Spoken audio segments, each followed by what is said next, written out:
Welcome to Northwest, a Unitarian Universal congregation where we're gathering this morning both virtually and in person as one connected community. I am Lisa Rogers. You can use she, her, and I am in the joint choir. Some of you might know me from there, and I spent a lot of time at First UU. And I'm your worship leader for this morning's service. If you are a visitor online and would like Northwest to stay in touch with you, please fill out the visitor form appearing in the chat box. If you are with us in person, you can fill out the visitor sign-in form in the atrium. Please greet your neighbors with a wave from wherever you are.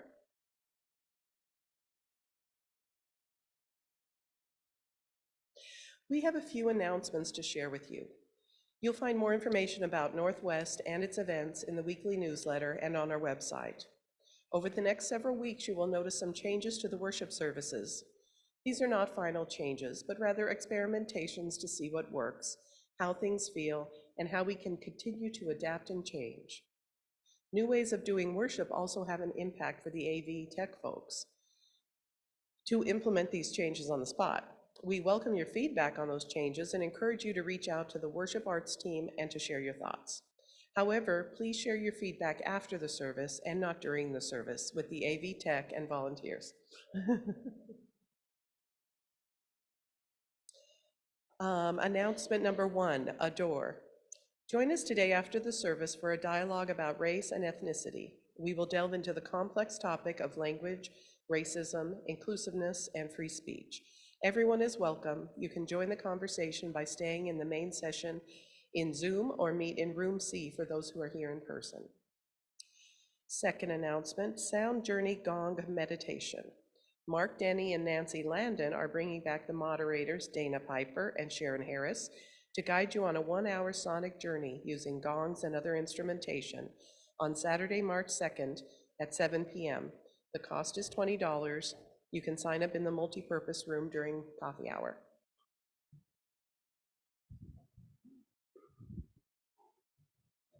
And I have a really important announcement to give.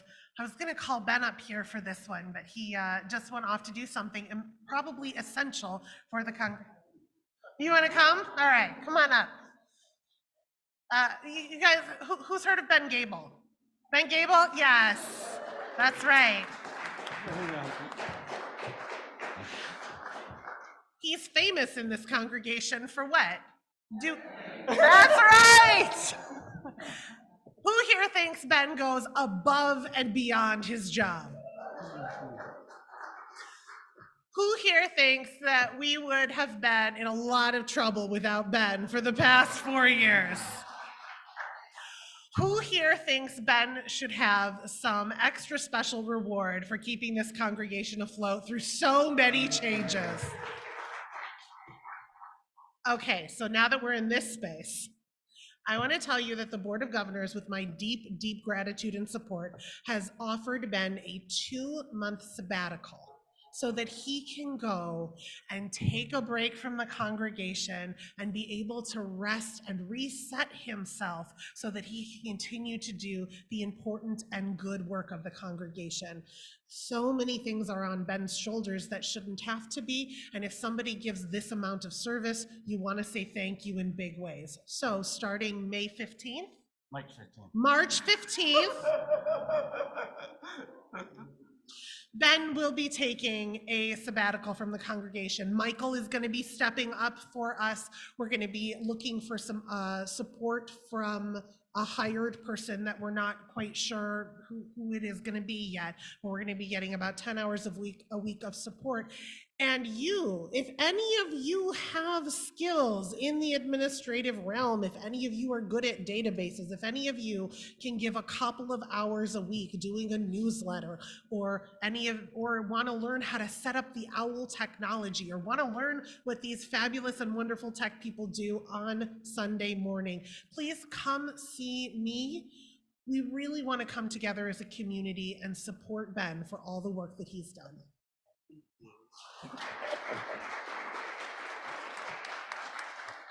There'll be a link later this week to help sign up for. You got to talk in the microphone. Oh, friend. Yeah, that's right.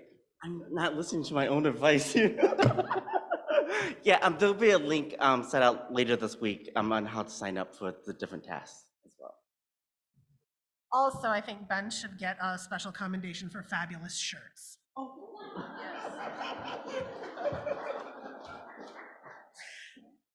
So, before we begin the prelude, let us all take a deep breath and enter into this time of worship.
We begin our worship service with a land acknowledgement.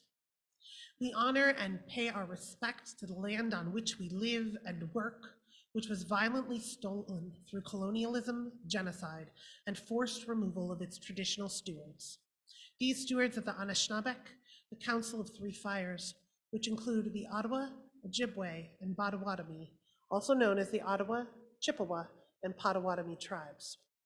We also acknowledge the people of African descent who were forcibly removed from their land and separated from their families through kidnapping and enslavement, and pay reverence and respect to them for building this country's infrastructure and economy with no compensation or reparations to date.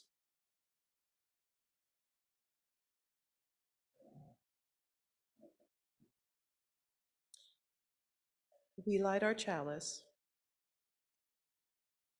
the symbol of faith, knowing this morning that many other Unitarian Universalist congregations across this land and around the world are doing the same.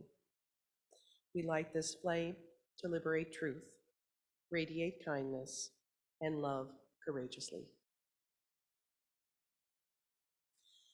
You are invited to rise in body or spirit and join me in singing hymn number 23, Bring Many Names, verses 1, 3, and 6.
So it's time for the story for all ages. And I wonder, remember when we said we weren't giving the tech team all kinds of heads up?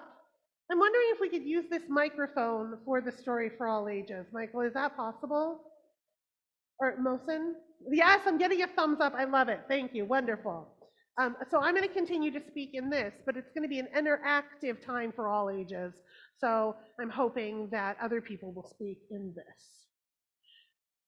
It is February. February is Black History Month, and a lot of times during Black History Month, one of the things that we like to do is talk about our great leaders that got us to this point. We've heard about MLK, we've heard about Malcolm X, we've heard about Rosa Parks, but one of the things that Eva's doing in the classes with the children is talking about some civil rights leaders who are not the ones that everyone knows automatically right away. So I've asked folks to think about who is your favorite civil rights, not even favorite, a civil rights leader that you think about and admire.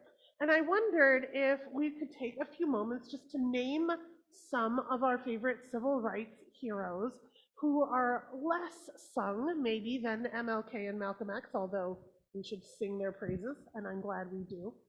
So I wonder, does anybody have a civil rights hero that Uriah?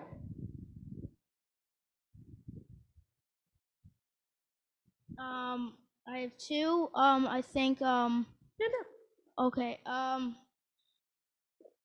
know you said not to say Malcolm X, but I did a lot of projects on him. So one is Malcolm X, and then another one I actually, in school, in social studies, I had to, we all had to do a Black History test, and there's like 10 different Black History people that we had to learn about, and then do a test, and I got an 8 out of 8 out of it. So I like Madam C.J. Walker.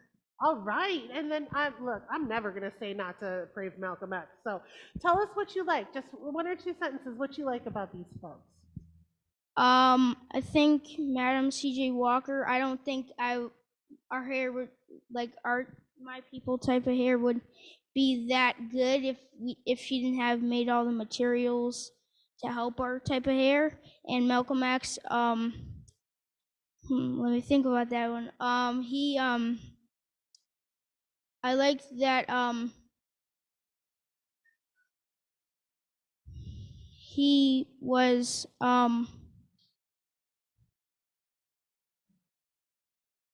I don't think he was really afraid of anything, because he made I saw this one poster thing where he had like a rifle or something. He said, I think it meant like he wasn't scared or anything, but yeah.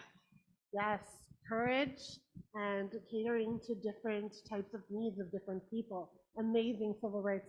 Thanks, Uriah. Who else? Do I see a hand up back here? Do you want to talk?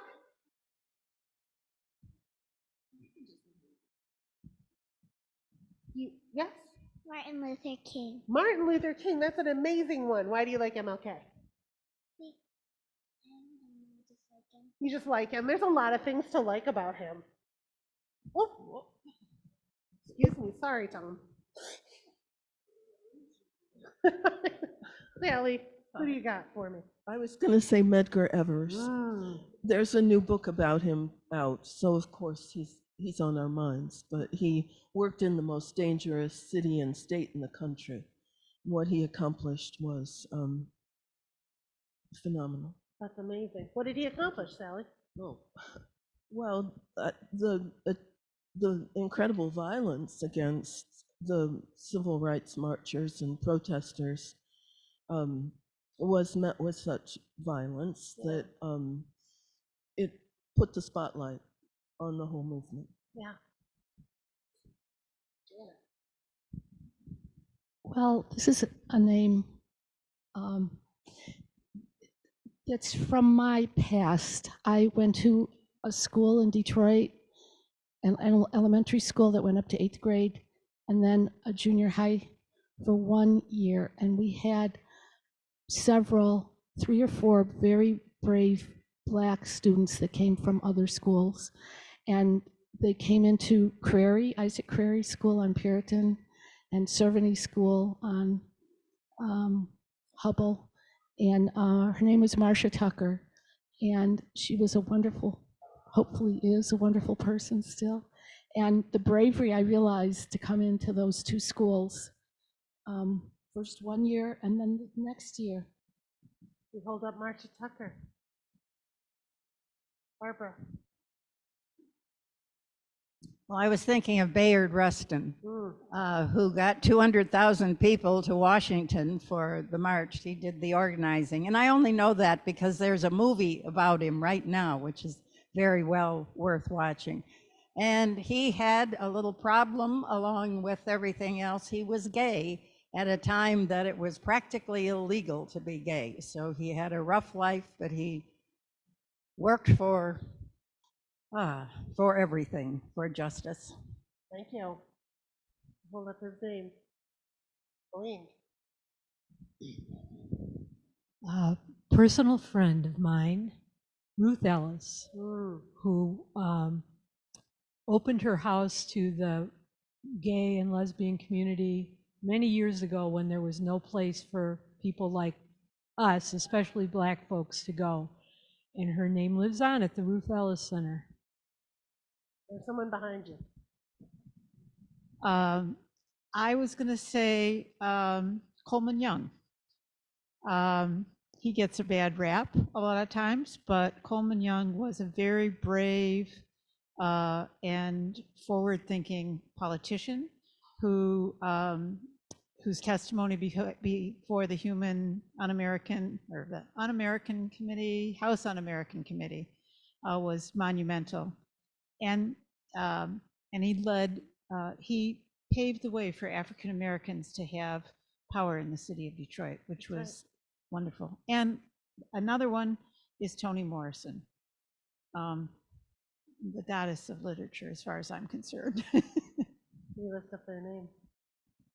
Well, I wanted to say one more thing that I was actually I'm surprised we're talking about this right now, because I was actually thinking, like, why is everything about Martin Luther King and everything? And I was like, why can't we learn about other stuff? And like, yeah. Both bands. Yeah. Right. Okay. More. I've got three for you. Okay. James Baldwin, Eldridge Cleaver, and Colin Kaepernick. Amen.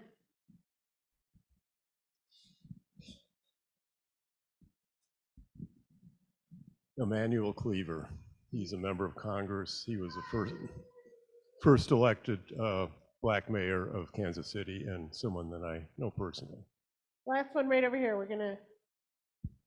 Just wanted to mention Nina Simone, Stevie Wonder, Harry Belafonte. I think just brave, powerful performers, especially Nina Simone. I found her to be so inspirational.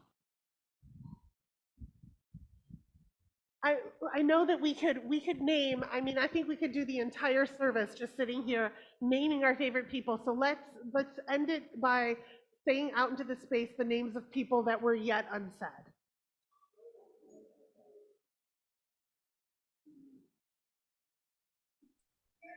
Yeah, Rosa Parks. All of them have in common that they have blessed us with their bravery and courage and foresight. May we live our lives to honor theirs. And now I am thinking that we need someone to come up and carry the flame. Is that correct? We need one of our children to come forward and carry the flame.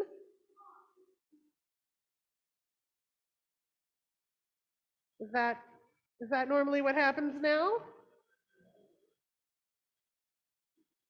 Can I have a volunteer?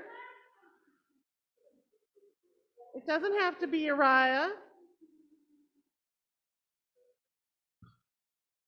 It can be anyone who is willing to come up and carry the flame, so that our children may take this flame into their classrooms from our shared chalice. And we will sing to them. Thank you, Uriah.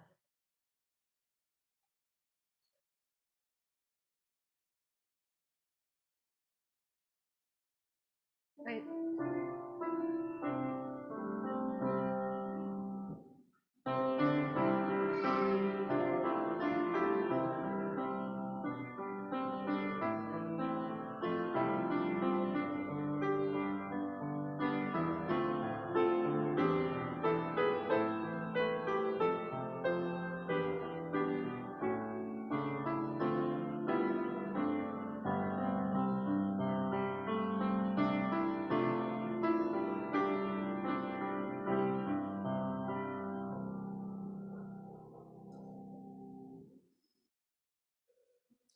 One purpose of a religious community is to encourage all who gather together to grow more generous in spirit and in action.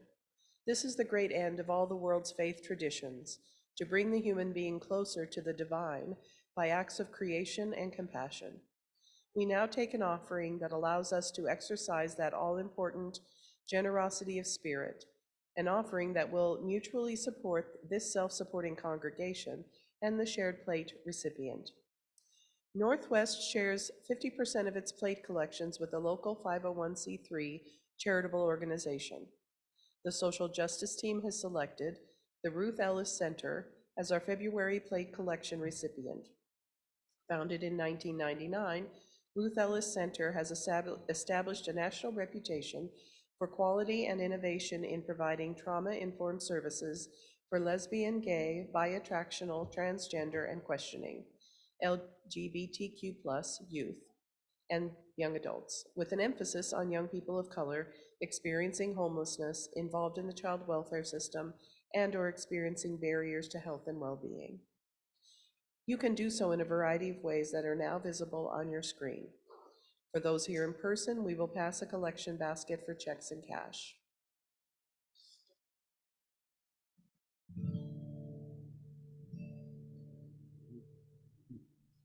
There's a light on the horizon. There is peace upon the shore. Angels here among us, waiting just outside the door.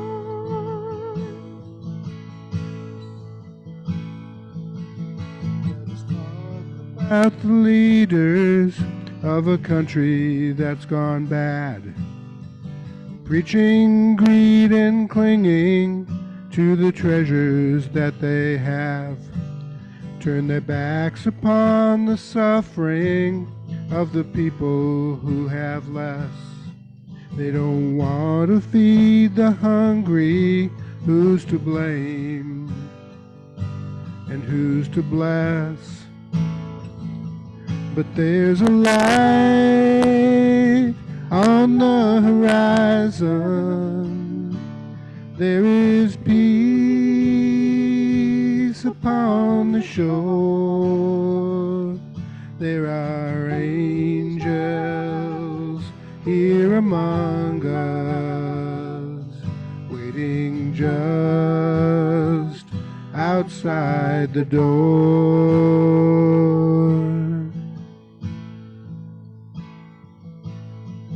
Hate among the mighty, judging all the poor, teaching fear and anger toward those who seek our shores. That statue in the harbor tells of futures that are bright, but you're only treated well there if you're Christian and you're white. But there's a light on the horizon. There is peace upon the shore.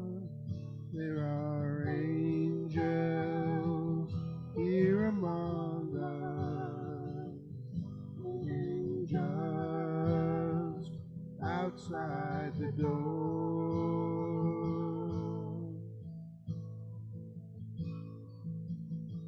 The country isn't leaders, and the country isn't laws.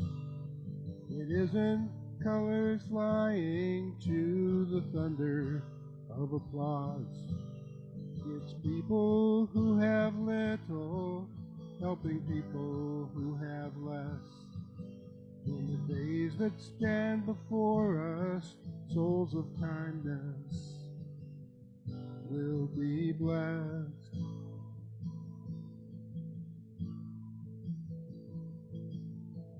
What to tell our children to calm their growing fear?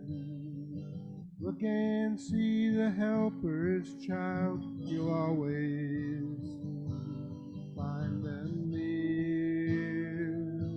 'Cause there's a light on the horizon. There is peace upon the shore. There are angels here among us, waiting just outside the door, waiting just outside the door.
The words of Clarissa Estes. Ours is not the task of fixing the entire world all at once, but of stretching out to mend the part of the world that is within our reach. Any small, calm thing that one soul can do to help another soul, to assist some portion of this poor, suffering world will help immensely. It is not given to us to know which acts or by whom will cause the critical mass to tip toward the enduring good. What is needed for dramatic change is the accumulation of acts, adding, adding to, adding more, continuing. We know that it does not take everyone on earth to bring justice and peace, but only a small, determined group who will not give up during the first or second or 100th gale. You're now invited to rise in body and or spirit and join me in singing hymn number 158, Praise the Source of Faith and Learning. We will sing it to a slightly different tune. You will know the tune.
Well, dear ones, when I told my mother I was preaching about the difference between equity versus equality, she said, yeah, well, one of them has an A.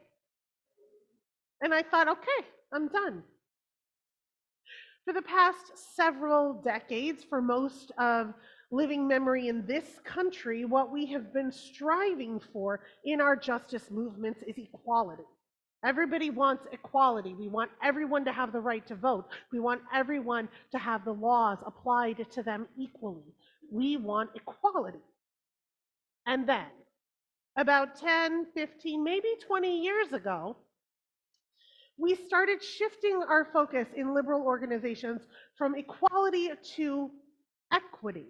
It was a shift, an entire social movement brought on by an infographic. You've seen it. It was just up here. Let's get it up here again, Michael.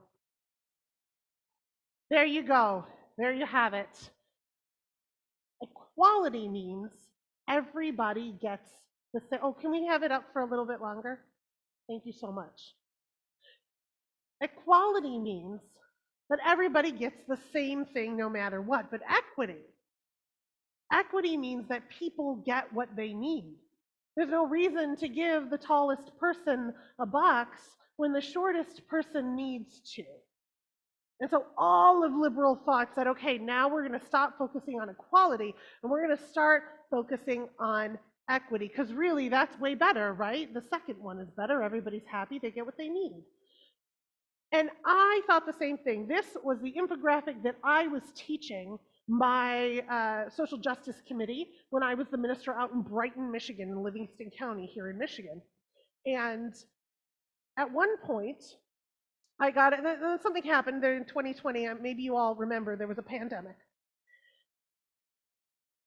And the state of Michigan decided that they were going to give out vaccines. There were not enough vaccines for everyone, and they decided that they were going to give out vaccines based on where there were the highest caseloads. So I was working in Livingston County at the time, and Livingston County has this interesting mix of both being kind of wealthy and kind of rural. So they didn't really ever have to see each other if they didn't want to, which is a nice thing during a pandemic.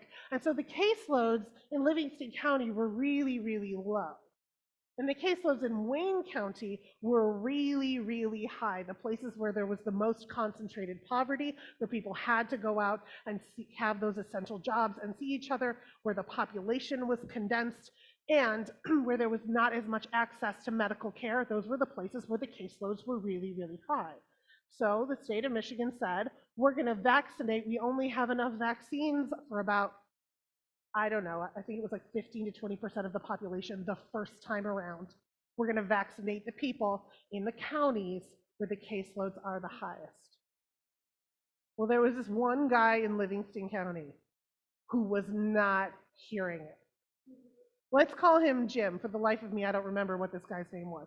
But he was going to go to every single, and by go, I mean on Zoom. We're all virtual still.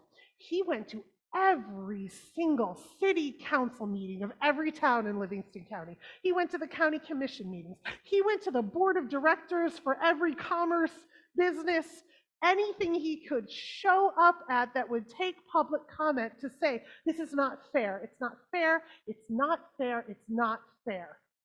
We should all get the same. So my social justice chair at the time in the Brighton community, she calls me up and she's like, Julie, you need to show up. They're having a public forum where we're going to talk about this. You need to show up and you need to argue with this guy. And I was like, great. So he goes and he says, it's not fair, it's not fair, it's not fair. And they hand the virtual microphone to me and I say, you're right.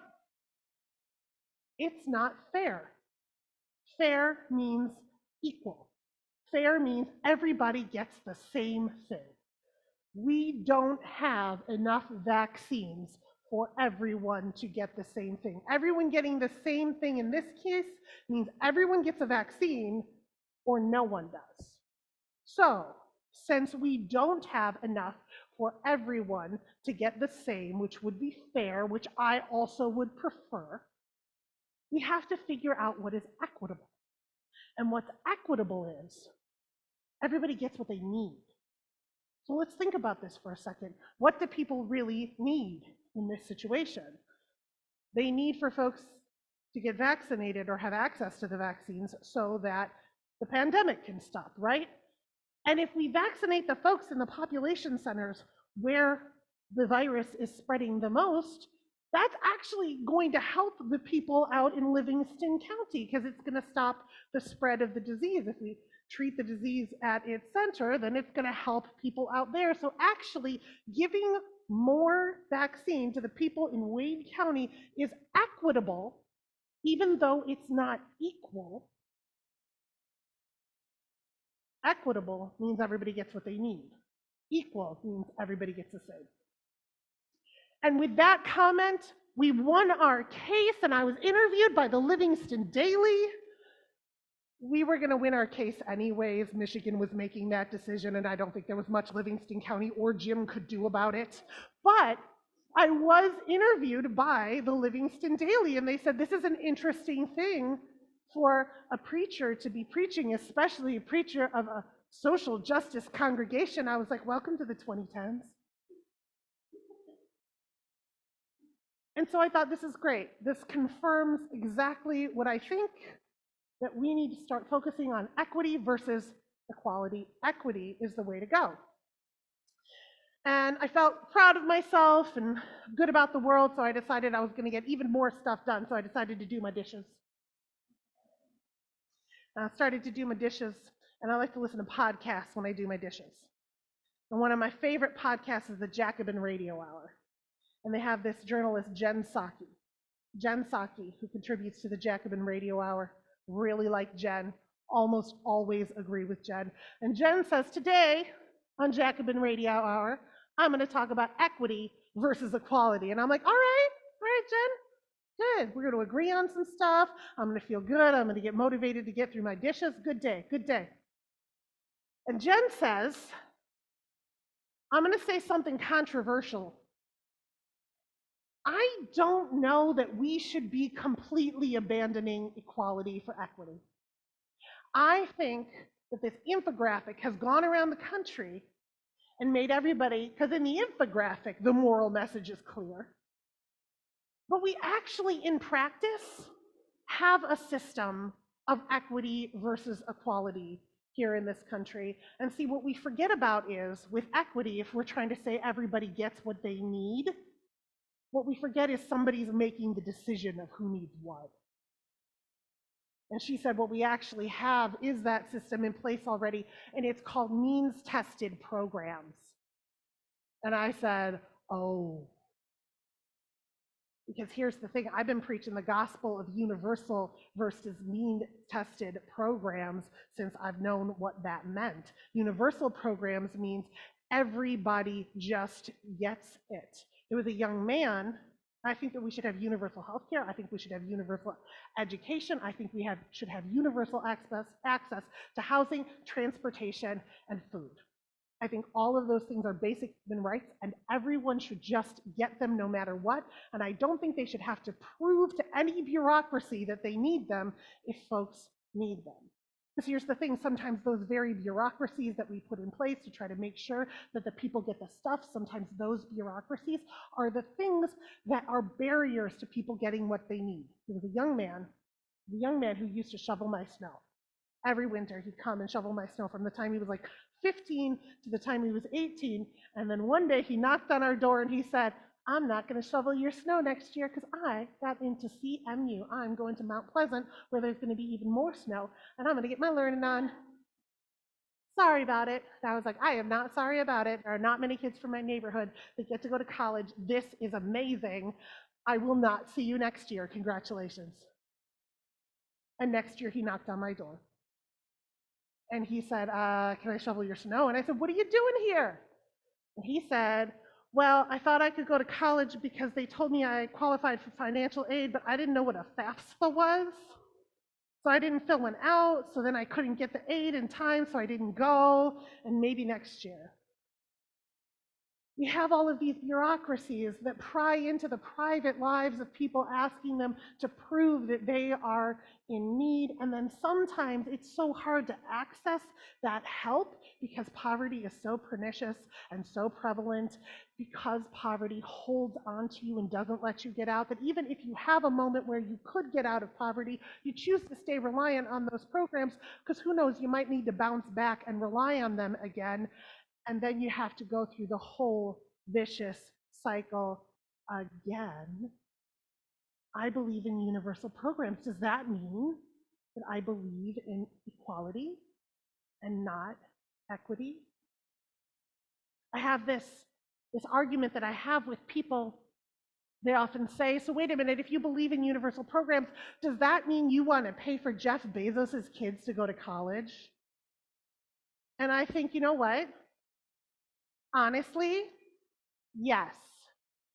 I do want to pay for Jeff Bezos' kids to go to college, because here's the thing. If that means that we can tax Amazon enough to make sure that all the other kids just get to go to college no matter what, then I don't think that we should be spending all of our time and resources arguing about whether or not Jeff Bezos gets a box, because his kids aren't going to public university anyway. And if Jeff Bezos ever fell on hard times, I would want his kids to be guaranteed a place in college regardless of what their father's income was. So I believe in universal programs. Maybe I'm an equity, maybe I'm an equality girl. This was messing with my whole mind. It couldn't just be me and Jen Psaki thinking about this. So I went online and I started Googling. There has to be more of my favorite thought leaders having this discussion. But the only person that I could really see taking up the mantle of equity versus equality was a man named Clarence Sowell. You heard about Clarence Sowell? Clarence Sowell is like the Black Milton Friedman. He's the dude that the right trots out every time they want to talk about an economic program that's going to be really harmful for Black people. He is not a man that I have ever agreed with about, I think, anything in my entire life. But at base level, it seemed like he and Jen Psaki were agreeing, which I couldn't understand. So I started reading more. You see, he wrote this book called Cosmic Justice. And in it, he made this argument. There's two types of justice: universal justice and cosmic justice. Universal justice is you make everybody have the same thing at the beginning, and cosmic justice is you try to mess with the outcome at the end. You try to make sure everybody ends up in the same place. And I was thinking to myself, you are not trying to make sure everybody has everything the same from the beginning, sir. But okay, thought experiment, what if he was? Should we be, as people, trying to make sure that everybody really does have everything the same from the beginning? Or should we be trying to make sure that their outcomes are all the same? Because the thing in the book that he argued that I actually kind of agreed with was that we aren't God, and we shouldn't be trying to make sure that everybody doesn't have any misfortunes or that anybody's talents are smashed down, that we should be able to let people live lives where they end up in different places based on their different skills and talents. And then he brought it back to baseball. You know that image? It's about baseball. He brought it back to baseball, and that's where it all came home for me. He said, look, universal justice is where you have a baseball game and everybody has the same rules. And cosmic justice, and in that game, Mark McGwire is going to hit a lot more home runs than anyone in this room, right? Or you can have a game where you try to tie Mark McGwire's hands or whatever and make it equal so that everybody gets the same at the end. And I thought to myself, okay, the issue here is that it's not that equity or equality is better than the other. The issue here is that this entire conversation is way too nuanced and complicated for one infographic. The issue here is that there are some cases in life in which we don't have enough for everyone to go around, and then we do need to do our best to figure out who really, really needs those resources. And there are some cases in life when actually We have enough to make sure everybody gets what they need as human beings. And in those cases, we should just make sure everyone equally gets the same thing. But we spend so much time, I think the real difficulty is, rather than trying to figure out what human beings need, we spend so much time trying to move boxes around in front of the fence that we haven't realized that our real work is just taking down the darn fence in the first place. That fence is up there because we haven't realized that we as human beings have everything that we need to give each other the basic tools. And it's not just about economics either. It's love and support. It's teaching our children lessons that they are whole and worthy just as they are from the very beginning of their birth. We as human beings have everything that we need for people to live beautiful, productive lives. And sometimes we need to be thinking about the equity of a situation. I had it written into my contract that I was going to have equity between the two churches, because there's going to be some weeks that you need me more, and there's going to be some weeks that Detroit needs me more, and it's not equal, but it's equitable. And I think equally across the board, everyone in both churches should have access to amazing music. Everyone should have access to beautiful spiritual times in public and in private spaces, and everyone should have voices that are heard and held and loved. Equal. Look, we can't be the cosmic purveyors of justice. We can't take away tragedy in people's lives, but we can step in and build societies that help people when they come under tragedy. And no, we don't want to flatten and make sure everybody's talents are the same. But what we can do is say, we're going to lift up people's talents and not put them in a box to say, this kind of talent is good and appreciated, and this kind of talent is not. I think we need equity and equality. And sometimes we need neither. And sometimes we need both at the same time. Sometimes we need one or the other. We probably don't ever need neither. But sometimes we need one, sometimes we need the other, and sometimes we need both. Equity and equality are both important. But if we spend all of our time trying to move around the boxes, we're missing the point. Folks, let's come together and let's break down the fence. You with me? Blessed be an amen.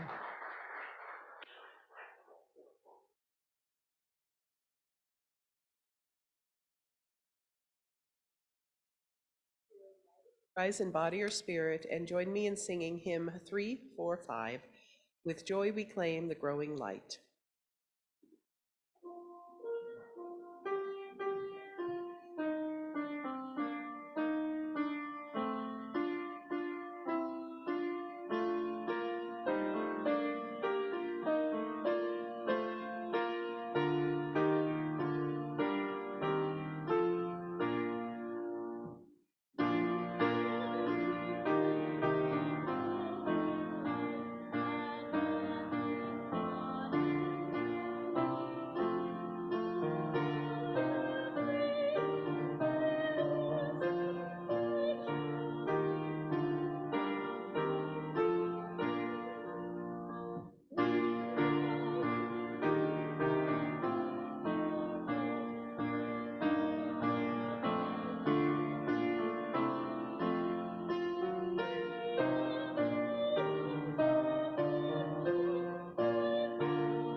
Please repeat after me.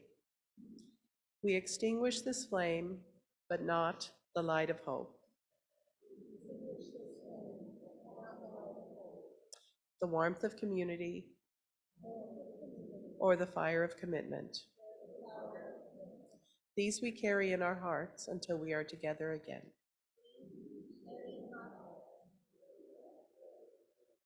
So our jobs are to look around us in the space that we can affect directly next to us and see, what does this person need?